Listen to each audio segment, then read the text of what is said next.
National Poetry Month event, an evening with Marcus Wicker. They've asked me to talk a little bit about my life and to tell you a bit about my poems before I read you some. So I'll do that, but I'll be brief. But I'd like to acknowledge Sean first for bringing me here and the rest of the Ann Arbor District Library. Feels good to be home, right? One, because there's friends and family in the room. My mom and dad are out here. Wave your hands. Yeah. Okay. I've got some former students here too, and so it's just good to see people. And also, it's a Friday, and you came here for poetry. You could be like on a lawn somewhere in shorts drinking beer. So thanks for coming out. This is the city where I learned to write. I went to St. Thomas the Apostle grade school. It's right around the corner. And when I first enrolled in first grade, I couldn't read, but all the rest of the students could. My mother and I were born on the same day, call each other twin. We've got the same sort of attitude, the no one's going to be smarter than you, no one's going to be better than you attitude. And so on weekends, she would sit down with me and grill me. We'd have these flashcards and these workbooks, and we'd be at it for hours and hours until my dad would come home and he'd say, "Let the boy go play," right? So needless to say, that's where my love of words and poetry initially came from. The rhymes that I heard in those flashcards, and then the people that I started to listen to, Crisscross and Das Effects, right? I started writing these rhymes or poems in my notebooks, but I never really had the courage to show them to anyone. Flash forward to high school, I went to Willow Run, which is no longer in operation, but a great place to be. I also went to Huron High School. And my teacher, Mrs. Andrew Vaughn, in 10th grade, took us to the first Brave New Voices, right? You might have seen that on HBO. It's the National Youth Poetry Slam. And there, I saw lots of kids who were reading poems, sharing these brave stories that I was afraid to share with folks. But their courage sort of gave me courage. And so I started to write. I met this cat, Jeff Cass, who you probably know from Pioneer High School and formerly the Neutral Zone. And he was sort of the poetry godfather. He led me to sort of poetry mecca.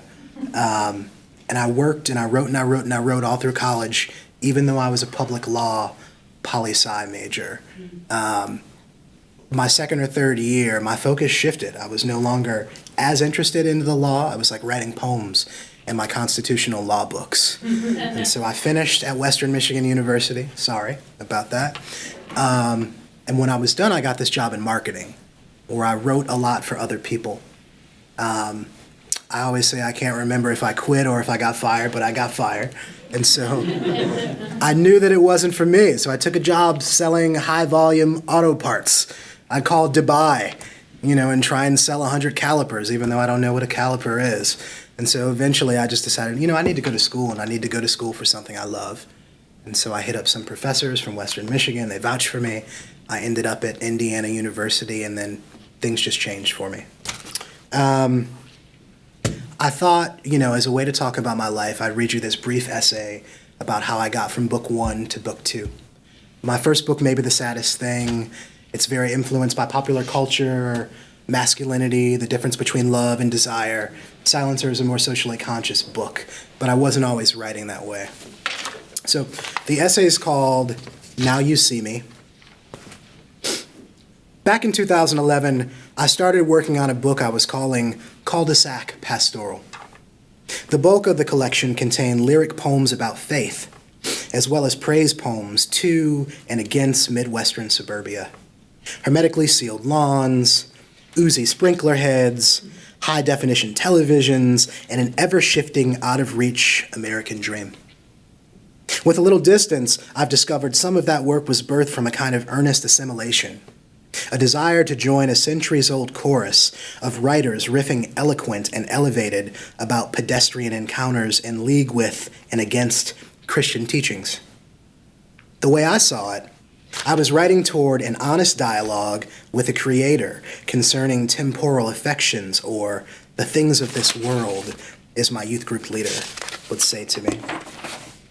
I've never privileged so-called confessional poems over any one mode, nor have I been of the mind that a successful piece should necessarily contain any of my multiple selves.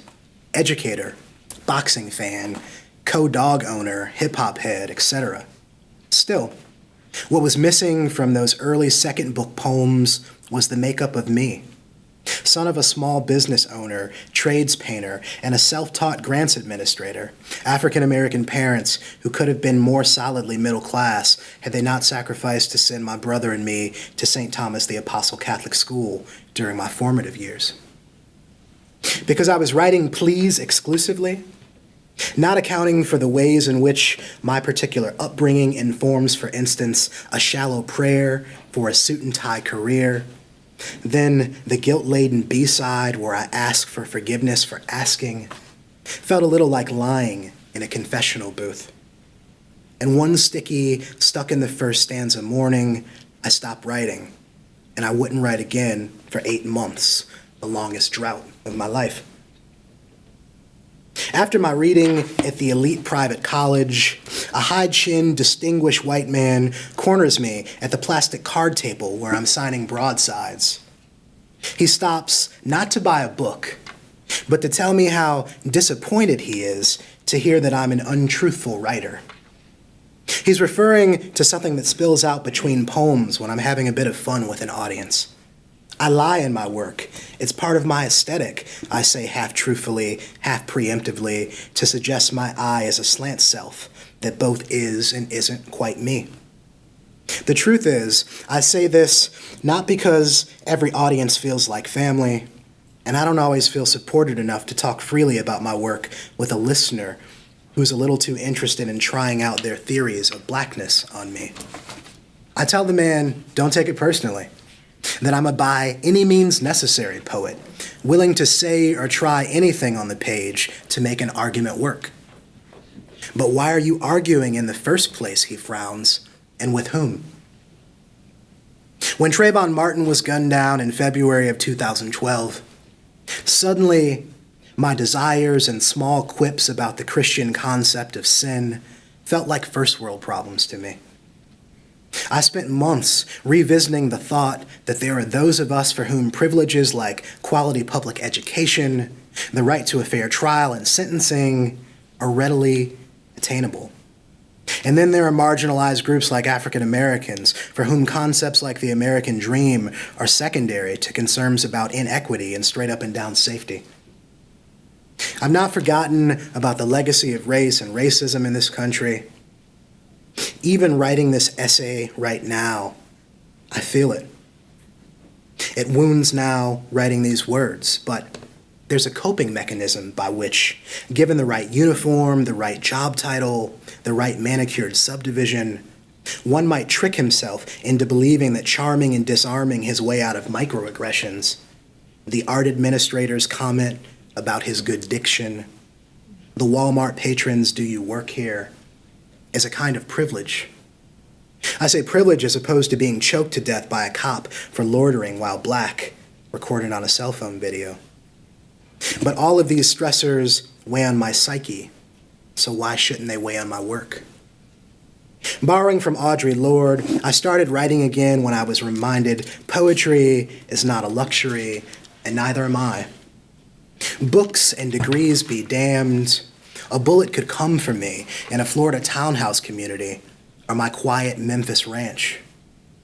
I began to pen a series of silencers, poems that quietly address unchecked gun violence and police brutality against African Americans in the news without specifically invoking case details. Over time, my poems grew louder, more swaggering, diglossic.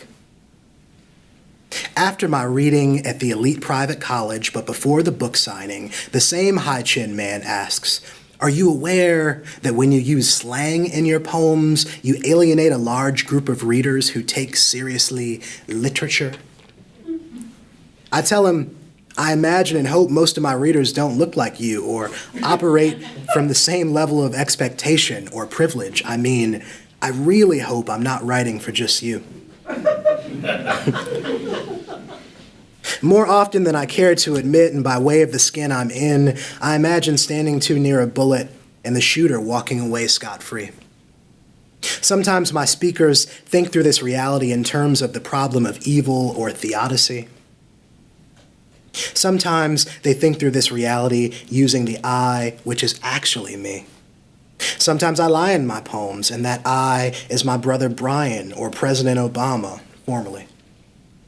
Because contemporary American poetry is married to the Academy, I know a number of my readers will at least look like the high-chin man. To him, I offer political poems that operate like a sleight of hand. I get him all liquored up for 3 couplets at a black tie affair, tell a joke about before the dramatic situation unfolds, and then I go for the throat. 6 couplets in, and the man realizes he's not reading a poem about a cocktail party, but a 21st century hate crime in Birmingham, Alabama. Silencer, formerly cul-de-sac pastoral, merges black culture, hip-hop culture, parochial education, politics, and the politics of higher learning with my own lived experiences as a black man in America, another kind of education. These components are a fact of my identity, a negotiation I juggle daily. Poetry is perhaps a luxury for the man who'd avoid my lines over a few unfamiliar words and phrases he could easily key into Google. But I suspect he's lying to himself, and it's actually his fragility my voice has disturbed, or something uglier. I'm writing about social justice out of gratitude for life and worry. I'm writing to mark a dark time in this nation's history, to remind a reader like me that some of us be always lesser than, and often less than that, expendable. I'm writing so I don't forget when the news cycle ends. I'm writing to see my way through, writing for you too. All right, I'm gonna read your poems now.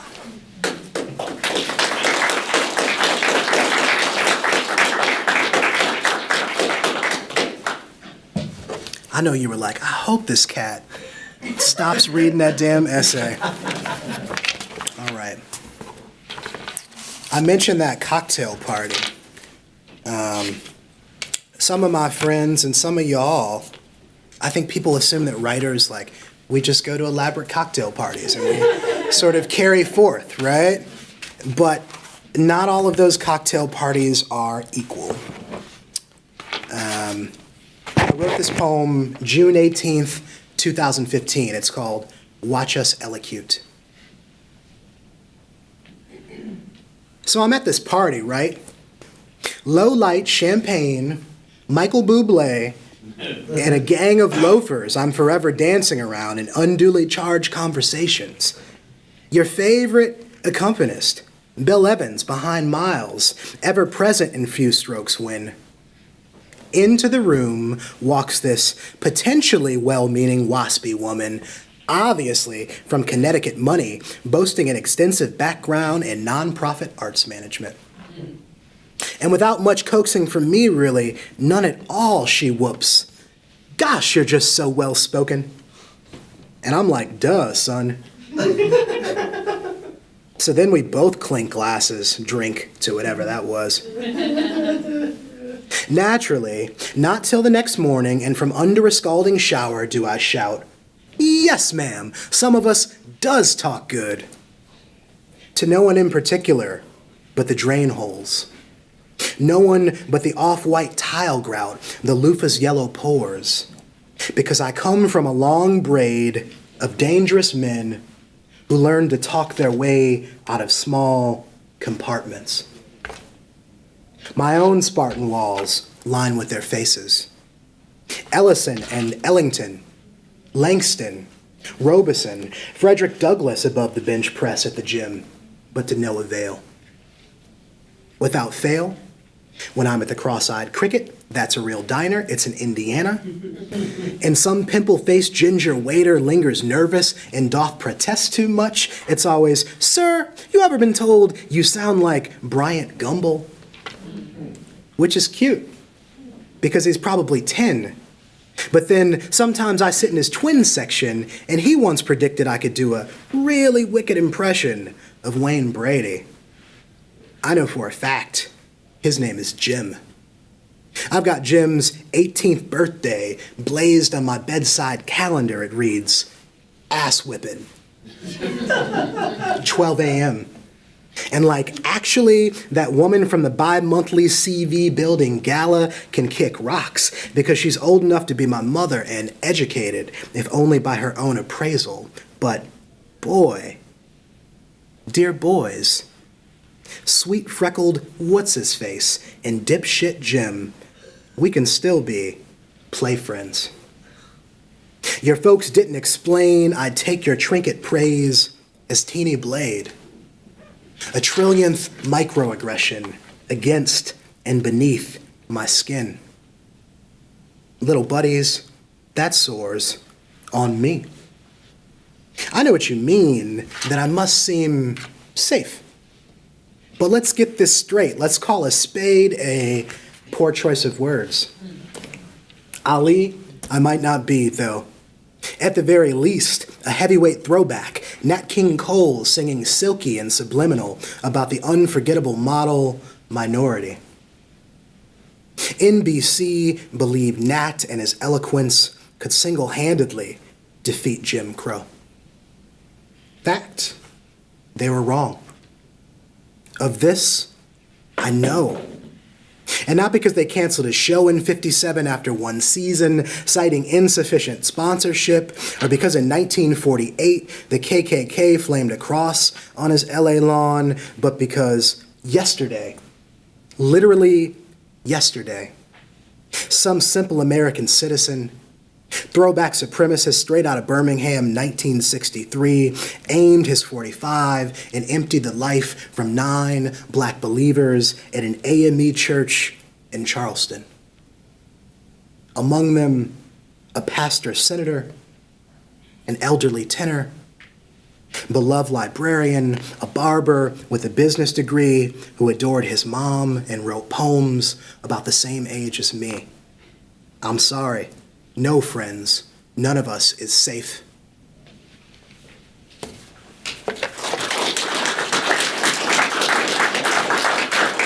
Thank you.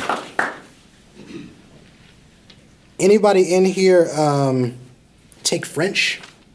Maybe? High school, college? Okay, a couple of y'all. So I'm gonna read this poem and say a word. I just need you to cover your ears. I say mise en scene, which is probably like mise en scène or something like that. What's that? Oh, I thought you knew it. I took Spanish. So if you hear it and it doesn't sound right, don't trip. It made the rhyme work. All right? This is an Ann Arbor poem. It's called Film Noir at Gallup Park on the Edge. Of suburbia in flux between one of the town's, count 'em, 2 mega high schools. The sometimes tended to nature preserve, where green and green slide crisp between brisk handshakes, where a middle-aged Jimmy John's driver suddenly halts his '98 Corolla, goes noiseless, where the sun isn't exactly booming, but it's Sunday morning, and I'm in my feelings, so I clop off a few paces, nice and easy like. I mouth, hello to the lovable maintenance man. Hello, lovable maintenance man. I nod. He fusses with his mustache, flicks it out in a full tilt wave. In the way of mise en scene, I feel compelled to say it's 2014. I'm a black American poet, newly 30 and middle class for the Midwest. So far, it's the summer of 2 brothers unarmed, erased, posterized. 2 more, and I live my best days outside like this, under threat of rain. Me, my bad form, and no one looking on with the evil anvil of a hoisted eyebrow, the deceptive flip of an A-line bob, hand-readied to protect the old moneymaker. Accordingly, smoke. A slinky Asian teen makes his body into a nickel, wheels up the wide alley between me and the trail's opposite edge. Our shades, night slick, reflect one another. different frames from about the same shelf. I catch myself for an instant in its left lens and wonder, was it the rocky look I'm rocking? Was it the bare bones, bone white, hooded Egyptian cotton tracksuit drawn tight around my head like a swim cap? It's summer here. Are the ox calves teetering a chest somewhere between barreled and breasted, depending on the wind, the Taylor Swift red grin of my diabolical office nemesis, or the moon cycle, maybe anything, thin? In the director's cut, I'm the one being fatally thin. I pretend to check my face in the rearview mirror, pull a plume from a pinner, and squeeze the trigger on a can of lavender Febreze. I chase myself out the window, smarting every time someone flinches at the sight of me. Metaphorically, I could only be the pitch dark asphalt simmering in this parking lot, the fog lifting off, a black tar river already gone. Though, obviously, given the opportunity, nay the luck, I'd play delivery boy, even maintenance dude. Anything but Walking Dead man, and I'll be damned if I didn't just run all this way to tell you that. Fuck.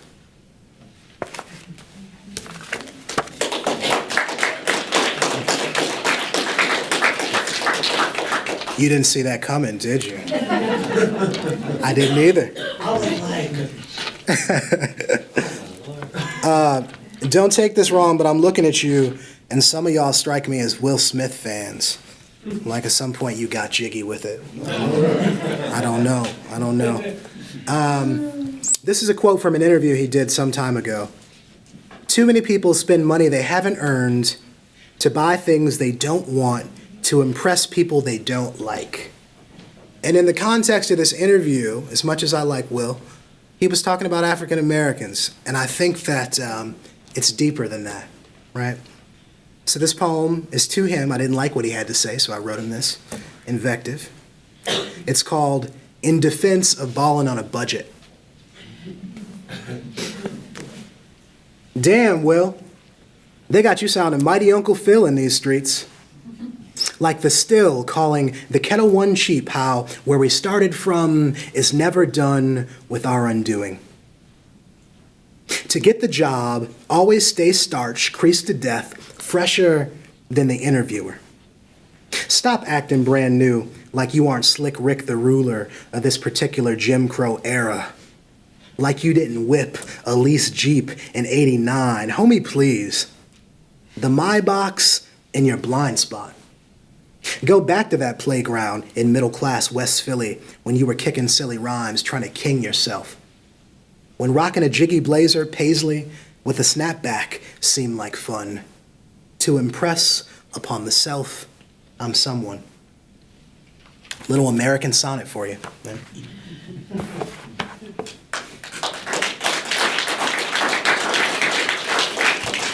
Y'all are really nice. You know, usually I have to say, if you want, you can clap for that one. But it's like I didn't even have to train you, so I appreciate that. I really do. So there are the silencers. I'll read you one towards the end that talk about gun violence. And then also there are a number of poems where there's a speaker who's in conversation with the higher power, someone like God. And then there are poems when those subject matters mix, right? And one of the ways I do that is through theodicy, like why bad things happen to good people. Like if God is all-knowing and all-powerful, why Trayvon, right? Why do these police officers keep getting off, right? All right. So there's an epigraph from 1 Corinthians 12:13. For in the one Spirit we were all baptized into one body, Jews or Greeks, slaves or free, and all were made to drink of one Spirit. It's called Conjecture on the Stained Glass Image of White Christ at Ebenezer Baptist Church. So a short title. If in his image made him I, then make me a miracle. Make my shrine a copper faucet, leaking everlasting Evian to the masses. Make this empty water glass a goblet of long-legged French wine. Make mine a Prince Burple body bag designed by Crown Royal for tax collectors to spill over and tide into just before I rise. If in his image made him I, then make my vessel a pearl coupe de ville. Make mine the body of a 28-year-old black woman in a blue pattern maxi dress cruising through hell on earth, Texas, again alive. If in his image made her we, then why the endless string of effigies? Why so many mortal blasphemies? Why crucify me in HD across a scrolling news ticker tied to a clothesline of broken necks long as time? Is this thing on? Jesus on the ground, Jesus in the margins of hurricane and sea, Jesus of busted levees and chocolate cities, Jesus of the Middle East, Africa and crows flying backwards, of blood on the leaves inside diamond mines and underdeveloped mineral-rich countries. If in your image made are we, the proliferation of your tie-dyed hippie doppelganger makes you easier to daily see. And in this image, didn't we make the Godhead slightly stony, high enough to surf a cloud? And didn't we leave you there where surely paradise or justice must be meted out? Couldn't we see where water takes the form of whatever most holds it upright? If then this is what it's come down to, my faith in rifle shells, in Glock 22 magazine sleeves, isn't it also then how, why, in a bucket shot full of holes I've been made to believe?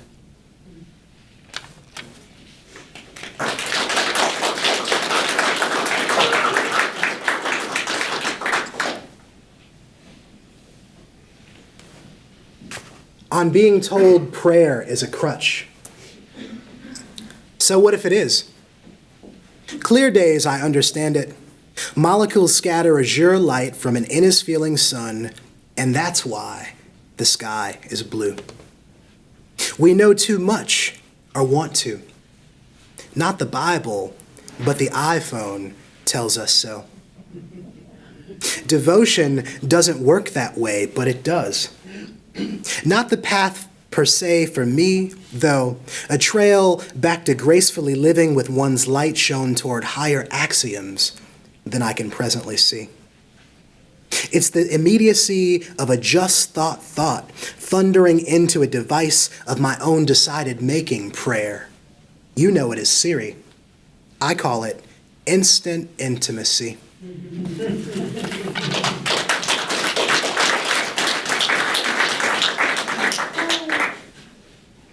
So I worked all the way backwards. I'm going to read you a silencer now. I started writing these, so I was living in southern Indiana. I used to teach at a small school in southern Indiana. I won't say the name. University of Southern Indiana. And it was a good place to live, truly, right? The sort of place where I could walk around and people would point me out, partially because there weren't that many black folks. But they'd say, like, you're that poet guy. They knew me, like I could have ran for mayor. But then also there were danger zones where I was not allowed, right? There was a side of town where, you know, if I walked into the bar, the record would skip. And because of this, I had some friends and we'd try and test that theory. We would go to those bars. And maybe something about those places, they sort of felt like the Badlands. We would have these ridiculous conversations about everything under the sun and things that we probably shouldn't have been talking about. And we were a very sort of interesting group, professor, a lawyer, a skateboarder. That sounds like a bad bar joke. But whenever I talked about gun violence, it got really, really quiet, right? Like I was being silenced. And so, you know, being a poet, instead of talking to them about it, I just started to write these poems, because that's what you do, I guess. And so the silencers always speak to details from actual court cases that have to do with police brutality or just with gun deaths in general. But instead of talking about those things directly, I sort of take the oblique approach, talking about a thing without talking about a thing. And so hopefully what I don't say will be productively uncomfortable. Here's the first one that I wrote. Silencer to the heart while jogging through a park. I shouldn't have to go here with you. A bandit ties the farmer's dog to a century oak by the untouched creek. You see, human interest piece. Sunny and rounding out the evening news, where I see eclipse casket. Where I say, released, he will roam the same radius. Surely I don't have to tell you there's a gun, semi-automatic and lodged in the black cherry thicket. But I do have to tell you about the semi-automatic jail cell clanging open. Not for me, because that's just sound world-making. I'll say it like this. I don't jog in the park with my blind side shaded anymore. Look, here. Through the spangled screen door, there was once a kid, ordinary in every American leisure, except one. I won't name him. You'll look away. Again. There was too much shepherd's pie, a slice of apple, and one sturdy carving knife. In damp air hung glints of siren moon, few sirens, sleepy porch lamps blinking on, and an ache for antacids that jogged a man to the corner store like puttering wind. Then back over the town's little blacktop hills near the park's edge where there was a shot street light and lots of wheezing over a bench. And there were three shadows, a pit bull tied to the bench, and a bulge in his gut that was a bulge in his gut which must have looked to one shadow like a box cutter and not a roll of Tums. And then there are frankly too many black cherry thickets streaked with blood. Sometimes I can barely walk out into daylight wearing a cotton sweatshirt without trembling. And surely I don't have to tell you who gets put down, which one walks away.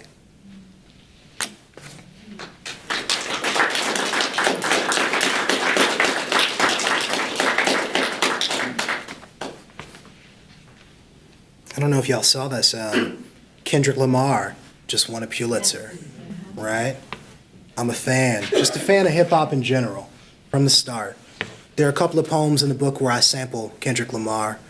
If you know his work, you might recognize this first line in the poem. I should say also that it's a persona poem. It's not me. It's a persona, all right? Theorizing Wesley on the African-American non-resident alien. What you want? You a house, you a car, 40 acres and a mule, a piano, a guitar? What you need? You a bond, you a tree, printing press, a receipt, a monopoly piece? America think you crazy, Wesley. Say you black vampire tax cheat, suckle in the teat. Claim you unfair welfare. Fuck that. America owe you get back. 3 years. Owe you bodies back. Dividends from crack. America owe you Reaganomic entitlements redistributed in the form of walk-in closets, fat with cream and Sam's Club linen walking suits. America owe you state school brochure tokenism, the lie of integration. America owe its self-acceptance, owe you Asian and white women, owe you those OJ and Michael Jackson complexes, respectively. America owe its self-therapy and whatever mode you dream fit.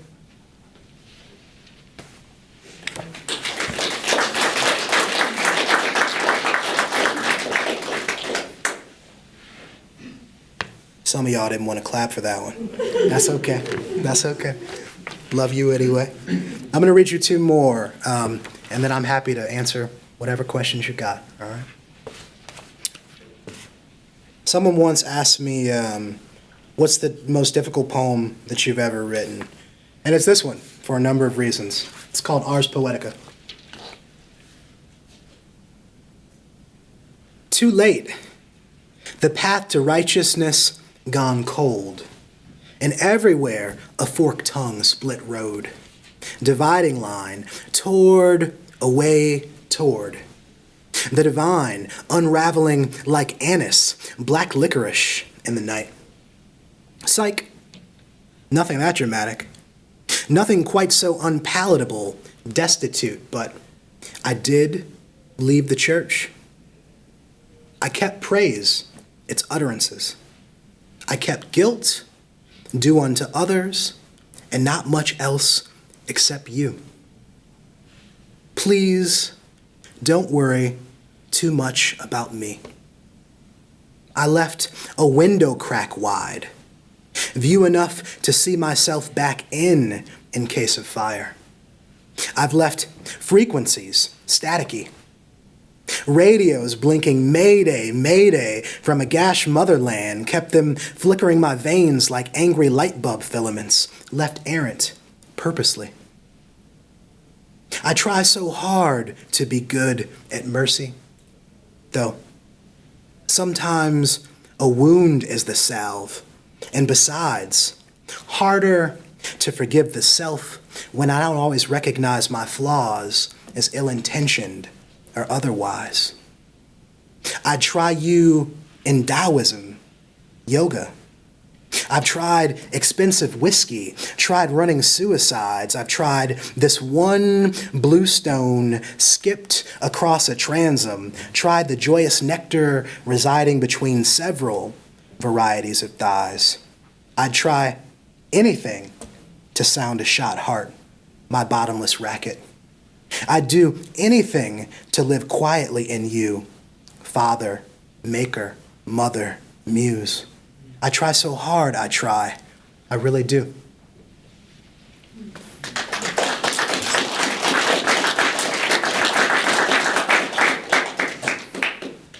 Sean asked me to read this poem, so I'm going to read it to you.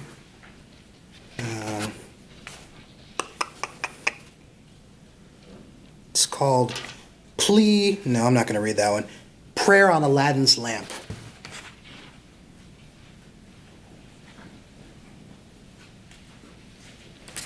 Grant me shelter and bread.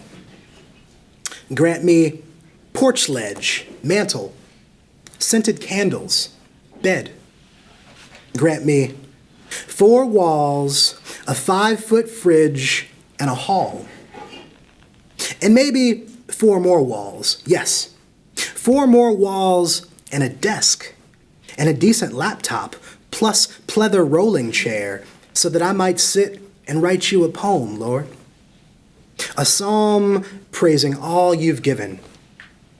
Air I sing with, crickets falsetto, buzzing bees and nectar, how chrysanthemum feels on the tongue is what you are to me. You see what I am doing here? You see, I am being so sincere, sire, which is sad. Still, grant me a few free hours each day. Grant me a moleskine pad and a ballpoint pen with some mass. Grant me your gift of this voice. Pages and pages of this voice and a good book from a loving press. And grant me a great love, too. Grant a way to provide for my love, like a tenure-track job at a small college in the Midwest. The kind with poems and papers to read. With hoodies running in and out of my office, deadlines, paychecks, and an okay 401k. Grant me everything, Lord, not today, but before 28. Be bulldozer, genie, let every prayer avalanche me into dust, blank matter, debris. Make me worthy, O Lord, make me me. Thank you. This program was recorded on April 20th, 2018 at the Ann Arbor District Library.